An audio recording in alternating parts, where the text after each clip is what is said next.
Welcome to Vintage Internet, the segment on my channel where I talk about stories and scandals of days gone by, because I didn't have a YouTube channel when they happened and therefore couldn't comment on it, at least in a video. My intention isn't to beat a dead horse or resurrect old drama, it's just to analyse things that have happened in the past and look at it from a different point of view in the present. Today I will be talking about Zoella, the YouTube channel started in 2009 by Zoe Elizabeth Sugg. She currently has 10.8 million subscribers on her main channel, which is an impressive feat, and was part of the Brit Crew, which was a nickname for the group of British YouTubers who were all friends and would collab together. Jordan Teresa has recently released a video going over the Brit Crew themselves, so I would highly recommend watching that if you would like more detail. I will be talking about some scandals and controversies that Zoella was directly involved in. However, this isn't to hate on her. I do think Zoe is a savvy businesswoman and has done a lot of good. In 2014, she was named as the first digital ambassador for Mind, the mental health charity. And she has been good representation for social anxiety, something that she suffers with and talks about openly. At the time of these controversies, they were new and therefore people were heated, so I want to look back on them with a level head and criticise them, and also defend Zoe in certain situations if I see fit. Let's start with the first controversy. In 2014, Zoella released her first ever book, Girl Online, and it sold 80,000 copies in the first week. Later, it was revealed that she used a ghostwriter. I don't actually mind that she used a ghostwriter. Sometimes you have a really good idea for a story, but you just don't know how to get it down properly. Throughout school, I was told that I was really good at writing. I'm hopeless with numbers and I cannot add nor subtract, multiply or divide to save my life. But I'm a good author. However, I can only write short stories. My writing comes in very short bursts, and I cannot continue a plot to save my life. The idea of writing a full-length novel terrifies me. In all other professions, asking for help isn't frowned upon, but when it comes to creativity, some people will look at it and judge you harsher if you had help with it, as if it doesn't make it as original or good. The way Zoella has explained it is that she created the characters themselves and she developed the plot of what would happen. She just needed help with writing the parts that made the story go from point A to point B to point C to the end. An analogy I can think of is that Zoella had the blueprint and then the ghostwriter took that blueprint and made the final product. The problem that I have with Zoella in this instance is that she came across as if she had written it in its entirety. She talked on her channel about how she had stayed up nights pouring her heart into this book, writing it, and she hadn't done that. It would have been much better for her fans and her followers to have that transparency of how the book came to be, rather than Zoella simply slapping her name on it. And this might not even be necessarily a criticism solely of Zoella, but of ghostwriting as a whole. It's fairly controversial in of itself because ghostwriters are doing all the work and somebody else is getting the credit. She didn't reinvent the wheel here, it's something that's been done for as long as publishing books has been a thing, and therefore it's less of a conversation about Zoella and her book and more of the practices of the publishing and writing industry and their ethics. There are really talented writers that are just staying behind in the shadows so somebody else can pass off their work as their own.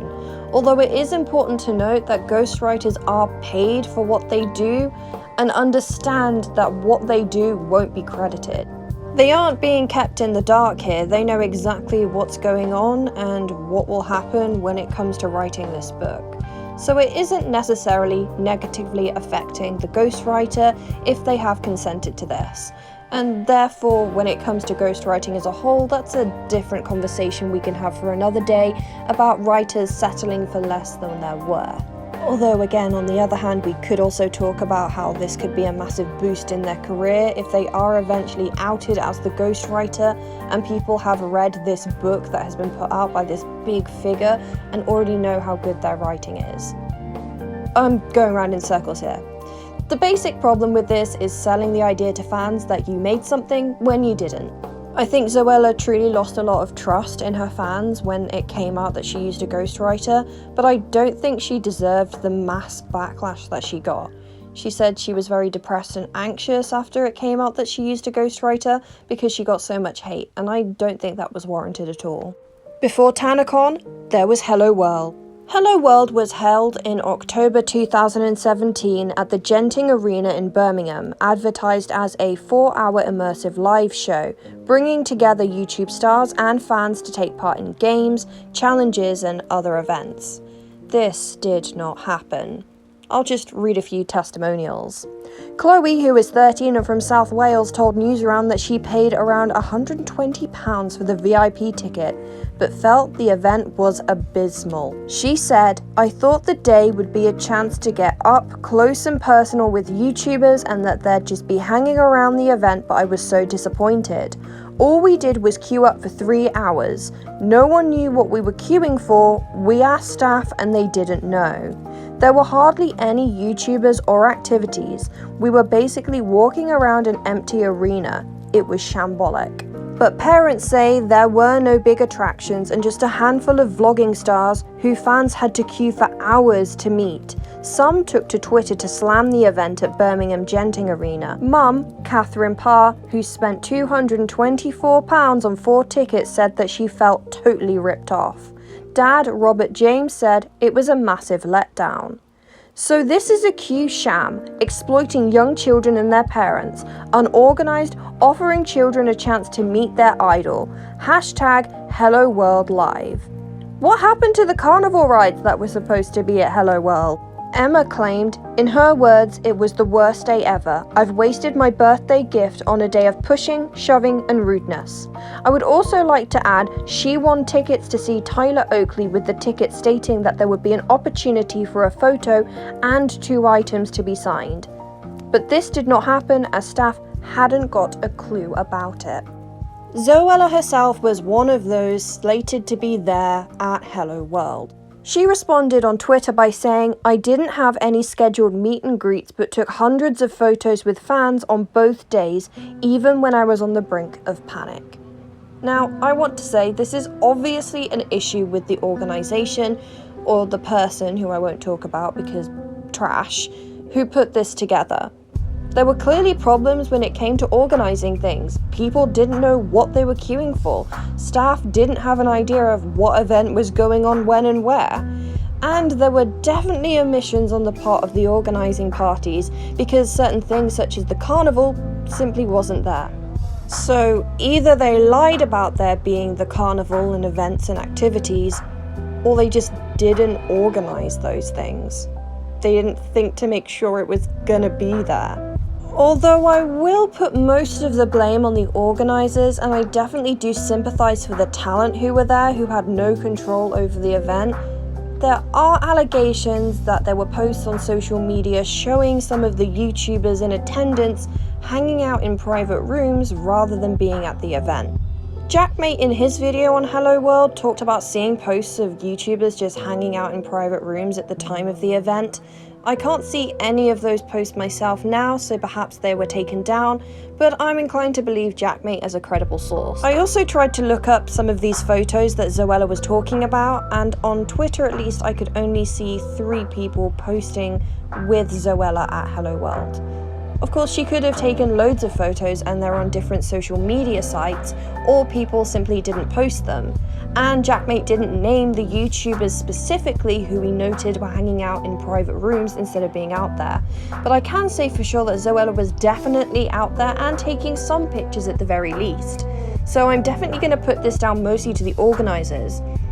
However, there are also allegations that some of the YouTubers, including Zoella, may have had stakes in the event, meaning that they were profiting off of their fans being let down. I know at the very least Zoella would have been paid for this event. Some of the people in the Brick crew don't go to Summer in the City anymore, and a lot of people have speculated that's because talent at Summer at the City don't get paid for attending. but they will show up at certain events that are known for paying talent. However, I will also say that Zoe has been outspoken about suffering with social anxiety, something I previously mentioned, and therefore might not be as inclined to go to these events as other YouTubers, and only may go if her management pressures her into doing so. If this is the case, and Zoe is only attending events in which her management believe is beneficial to her in the way of being paid, I would also have to ask at what point Zoe would put her foot down and put her mental well-being and her fans' well-being first. Her fans' emotional well-being, her fans' physical well-being, and financial well-being by being at Hello World. While she has addressed why she might not have been out as much and said she did take many photos despite social anxiety, she hasn't apologised to the fans who went there to see her and didn't get to and had a terrible time.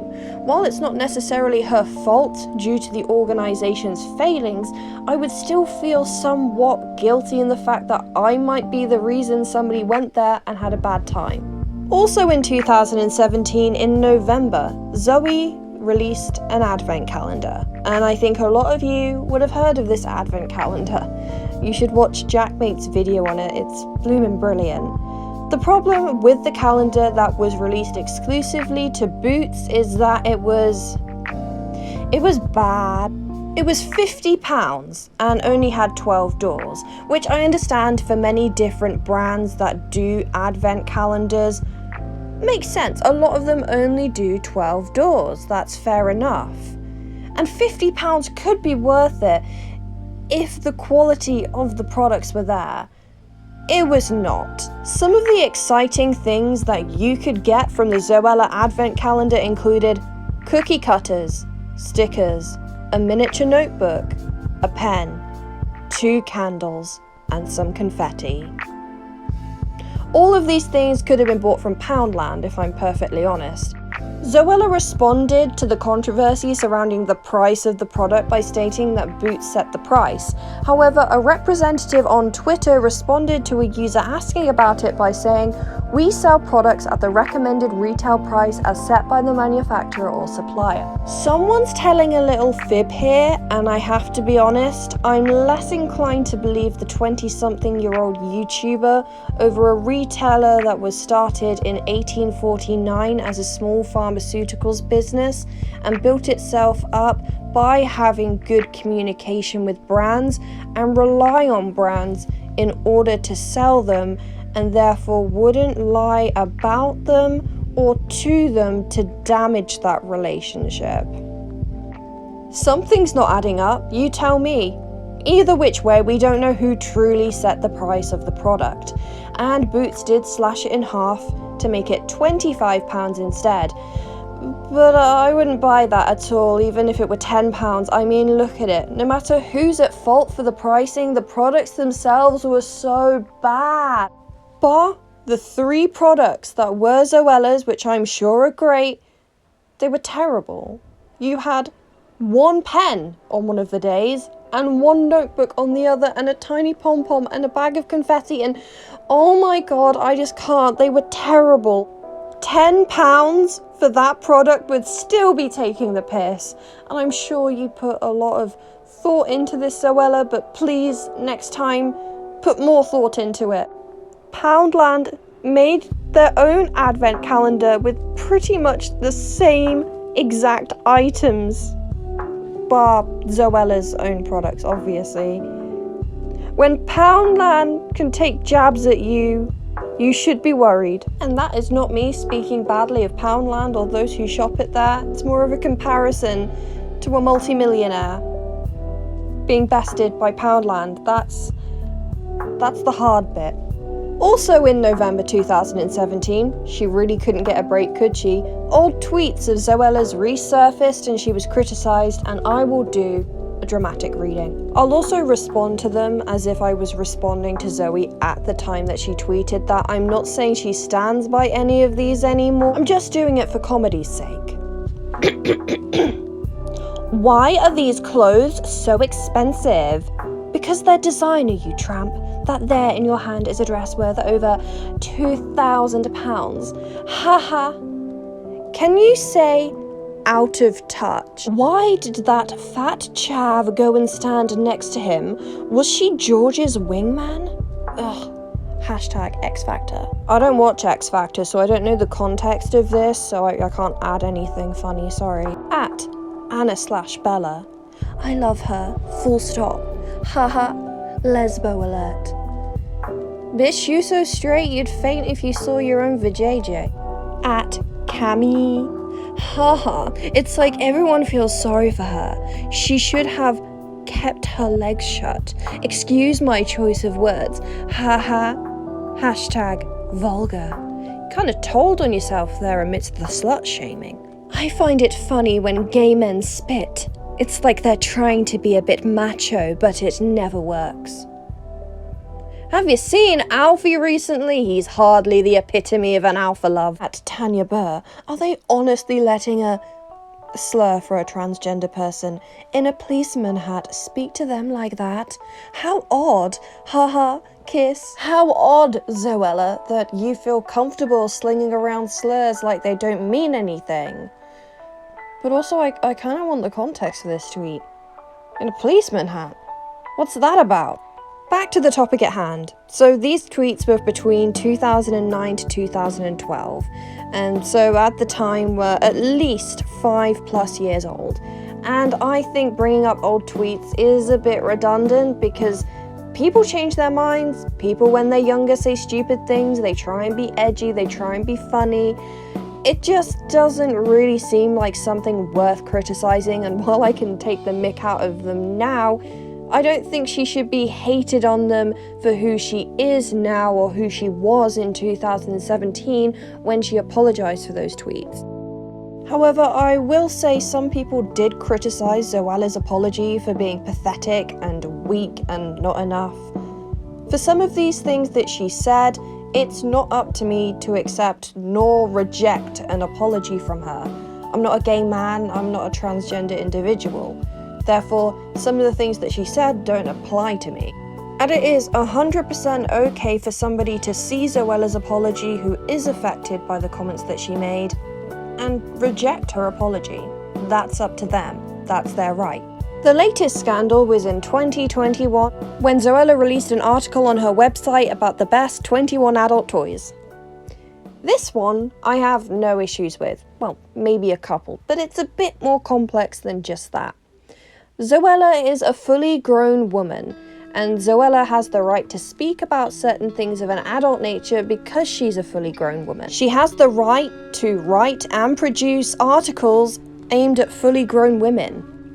The problem is when it comes to branding, because Zoella is predominantly known as a family-friendly channel. She's known as a family-friendly presence, and I think this is something a lot of child actors similarly deal with. Think of Disney stars. Think of Miley Cyrus when she was trying to break out of that perfect poster child image for Disney. A lot of people were looking at her like, why is she doing this? Why is she acting crazy? And it's because it's a natural response to trying to show the world that you've grown up. Ironically enough, Zoella cementing herself as a family-friendly channel gave her so much success, but has also hindered her in other areas. Alongside the point that I made earlier with ghostwriters, this is a topic of discussion that is much bigger than Zoella herself. It's partly a problem because she has marketed herself as a family-friendly person. She wrote a book targeted towards young girls, so of course it's going to cause a little bit of concern when an adult toy appears on her site. I haven't been keeping up to date with Zoella, so I'm not sure how she transitioned into this, if she built up to doing less family-friendly content over time, or if it just came up out of the blue. One news story explained that Zoella's website was being used in a GCSE media course, meaning that 15 to 16-year-old students were looking at the website to learn how to construct media, and then this just dropped. Oh my god. I would pay good money to see the teacher's reaction as they realised what was on their screen at that moment in time. That would have been classic. It is worth noting that the AQA examination board didn't inform Zoella that her website was being used in a GCSE classroom setting. That might have been a good heads up to give someone if you're using their website to teach children. But there is another side to this. Zoella made her success based on family-friendly content, but branded herself into a corner. And misogyny has something to do with it.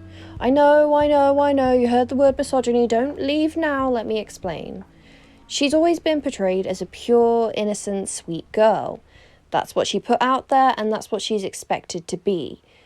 And that's the case for a lot of women. People don't like talking about women's sexuality. So while I do understand concerns about Zoella's public image and how young people may be drawn to her content and maybe shouldn't be looking at those things when they're not ready for it yet, on the other hand, it's not fair for everybody to paint Zoella with the same family-friendly brush that she's had since 2009.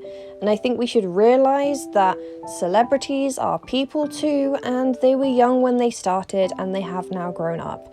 She's a mother, for Christ's sake. Zoella herself defended the article by saying it was not aimed at teenagers, and the whole branding discussion we could talk about for ages, so I'm just gonna finish it right here. But it's evident that she wasn't making it for the teenagers. No matter what her image may be, her intent was for it to be seen and enjoyed by adult women. It also leads into education when it comes to sexuality and how ignorant some people can be about it and not wanting to talk about sexuality with young people, especially women's sexuality, because while they are children, they are also growing and they are having some feelings and urges they might not understand, and they shouldn't feel ashamed for having those feelings. But much like the branding discussion, I'm not going to get into the massive debate of when it comes to education about sexuality and women's sexuality as a whole, because we would be here forever. What I can say is I can understand the argument that there has been an image that has been cemented, and it is a bit shocking when that comes out, but at the end of the day we have to recognise that Zoella is a fully grown woman and has the right to put out certain things if she wants to. Perhaps maybe making things a bit more clearer, like maybe having a little spoiler at the beginning of the article for adult content before going full head on into the best 21 adult toys might be a better choice. I don't know, it's a complicated one. What do you guys think?